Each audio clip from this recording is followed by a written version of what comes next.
Hello guys, welcome to everyone. तो आज हम पढ़ने वाले हैं क्लास 10th के फर्स्ट चैप्टर रियल नंबर। तो रियल नंबर के अंदर फर्स्ट क्या क्या होता है क्लासिफिकेशन हम वो पहले देख लेते हैं।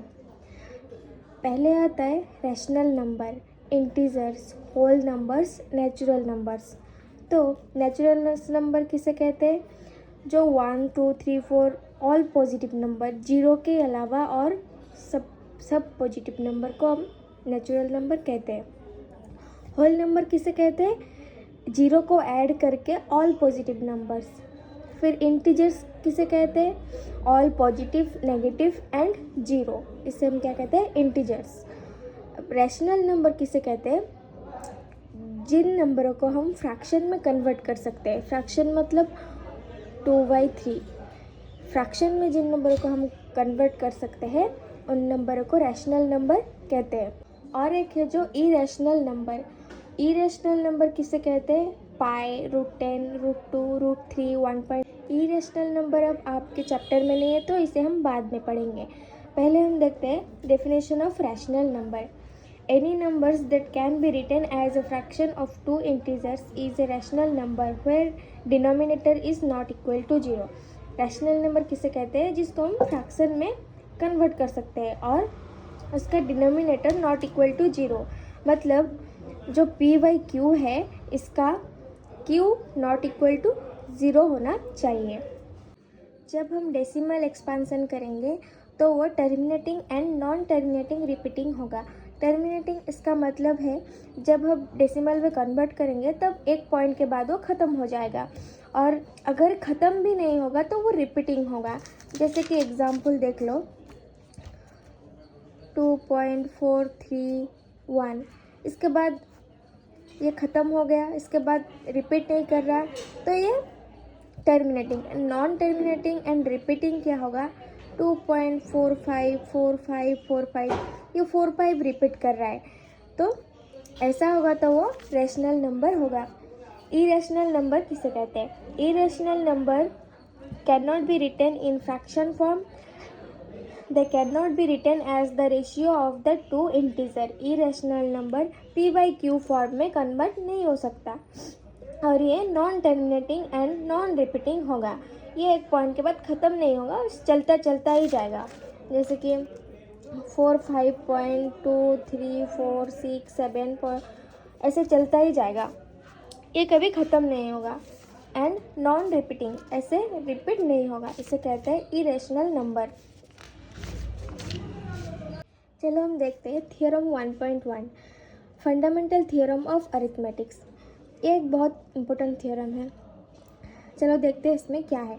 Every composite number can be expressed as product of primes and this factorisation is unique apart from the order in which the prime factors acquire. तो पहले तो हम देख लेते हैं कॉम्पोजिट नंबर किसे कहते हैं। कॉम्पोजिट नंबर जिनके फैक्टर्स 2 से ज़्यादा होंगे। मतलब जैसे कि हम 10 का फैक्टर्स निकालेंगे तो क्या क्या होगा? 1, 2, 5, 10। ये 10 जो है इन चारों के टेबल में आता है, तो ये 2 से ज़्यादा हुआ तो इसको हम कॉम्पोजिट नंबर कहते हैं। अब एवरी कॉम्पोजिट नंबर का हम प्राइम फैक्टर निकालेंगे, तो प्राइम फैक्टर कैसे निकालते हैं? अब 2 5s are 10, तो 2 भी एक प्राइम है, 5 भी एक प्राइम है, तो 10 का प्राइम फैक्टर 2 × 5। ऐसे और एक एग्जांपल देख लेते हैं 20 का। 10, 5 2 × 10, 2 × 2 × 5, तो 20 का प्राइम फैक्टराइजेशन 2 × 2 × 5 होता है। और ये दिस फ्रैक्शन इज़ यूनिक, ये फ्रैक्शन हर एक कॉम्पोजिट नंबर के लिए यूनिक है, लेकिन इसका ऑर्डर चेंज हो सकता है। मतलब हम 2 × 5 × 2 लिख सकते हैं, 5 × 2 × 2 लिख सकते हैं, इसका ऑर्डर इधर से उधर चेंज हो सकता है। और दो वर्ड है इसमें HCF एंड LCM।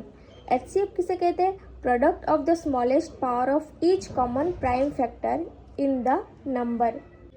हम किसी भी दो नंबर का HCF कैसे निकालेंगे, चलो पहले एक एग्जांपल देख लेते हैं।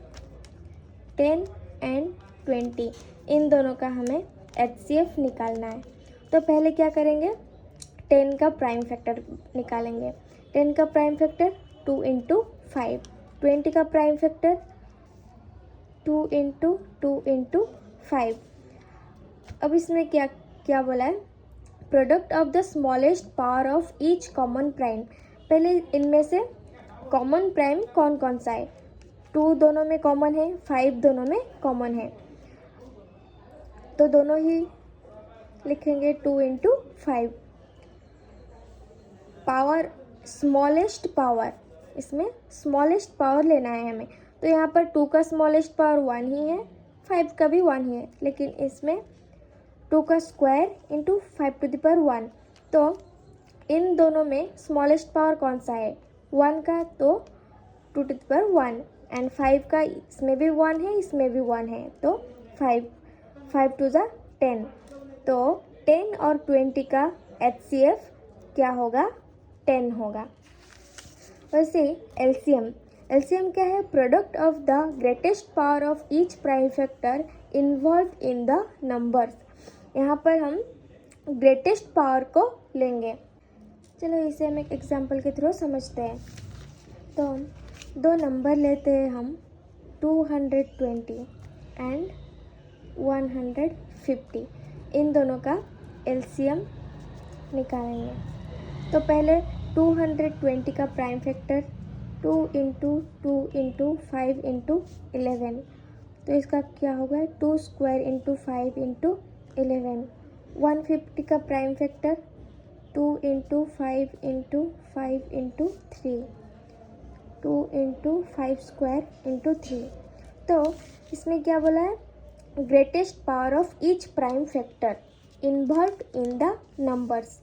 ग्रेटेस्ट पावर, तो इसमें ग्रेटेस्ट पावर किसका है, 2 स्क्वायर, एंड इसमें 5 का स्क्वायर, तो 5 2 स्क्वायर इंटू 5 स्क्वायर। इसमें कोई कॉमन नंबर को नहीं लेना, इसमें सारे के सारे नंबर को लेना है। 2 5 3 2 5 3 एंड 11 इंटू 2 स्क्वायर। 11 का भी यहाँ पर पावर 1 है, 3 का पावर भी 1 है, लेकिन 2 का पावर स्क्वायर एंड 5 का पावर, ये हाईएस्ट पावर है, इसलिए हम इनको लेंगे। 2 square 4 into 25 into 3 into 11, 100 300 into 11 3300। तो 220 एंड 150 का LCM क्या होगा, 3300। अब और एक यहाँ पर फॉर्मूला है, HCF of AB into LCM of AB equal to A into B।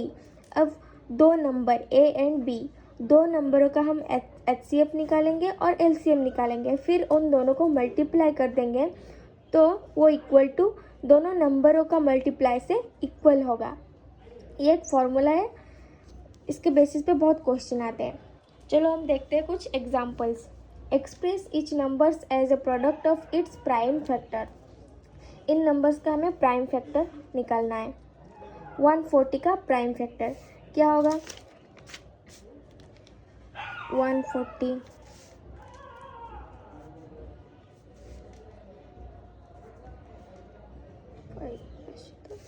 2 into 5, 2 into 2 into 5 into 7, यह है 140 का प्राइम फैक्टर।